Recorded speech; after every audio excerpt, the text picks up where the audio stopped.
ایمان تازہ ہوگا۔ اپنی زندگیوں پر نظر دوڑا کر دیکھیے گا اس ویڈیو کو سننے کے بعد کہ اللہ پاک نے آپ پر کتنا کرم اور کتنا فضل کیا ہوا ہے۔ دیکھیں، ہم نے نا اس ویڈیو کے اندر یہ جاننے کی کوشش کرنی ہے کہ وہ کون سے ایسے خاص لوگ ہیں کہ جنہیں اللہ پاک سلیکٹ کرتا ہے۔ دیکھیں، درود پاک ایک ایسی عبادت ہے جو آپ اپنی مرضی سے نہیں کرتے، یہ بات تو طے ہے، کنفرم ہے۔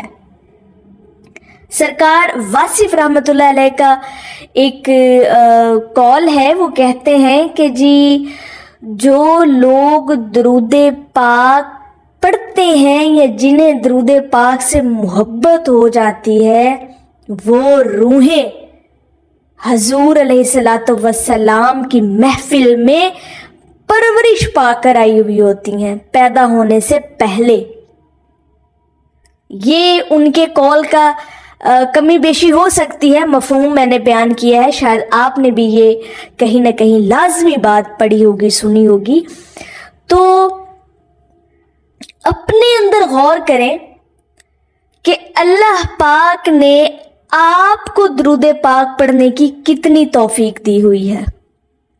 کیا آپ وہ ذکر کرتے ہیں؟ درود پاک کا ذکر آپ کی زندگی کا حصہ ہے یا نہیں ہے؟ اس بات پہ غور کریں۔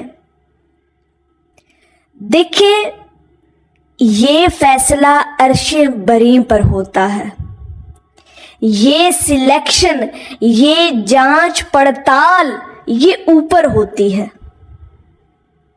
اور پھر جو اوپر فیصلہ ہو جاتا ہے، پھر اس فیصلے کی جو امپلیمنٹیشن ہے وہ ان روحوں پر ہو جاتی ہے جن روحوں کو اللہ پاک اپنے محبوب کے ذکر کے لیے مناسب خیال کر لیتی ہے۔ جب اللہ پاک جانچ لیتا ہے، امتحان لے لیتا ہے اپنے اس بندے کا کہ یہ بندہ میرے محبوب کا ذکر کرے گا، اور اسے درود پاک کی توفیق عطا ہو جاتی ہے۔ یعنی جو شخص اس زمین کے اوپر موجود ہے، جب وہ عرش پر مقبول ہونا چاہتا ہو، جب اللہ کی ذات کنفرم کر دے، اللہ کی ذات کن فرما دے کہ یہ بندہ جو زمین پر موجود ہے، اس نے میرے محبوب کا ذکر کرنا ہے، اور اس کے حکم کی تعمیل آپ لوگ اس زمین پر چلتے پھرتے اٹھتے بیٹھتے کر رہے ہوتے ہیں۔ یقین کریں، یہ آپ کا اور میرا کمال نہیں ہے درود پاک پڑھنا، ایسی خوبصورت عبادت۔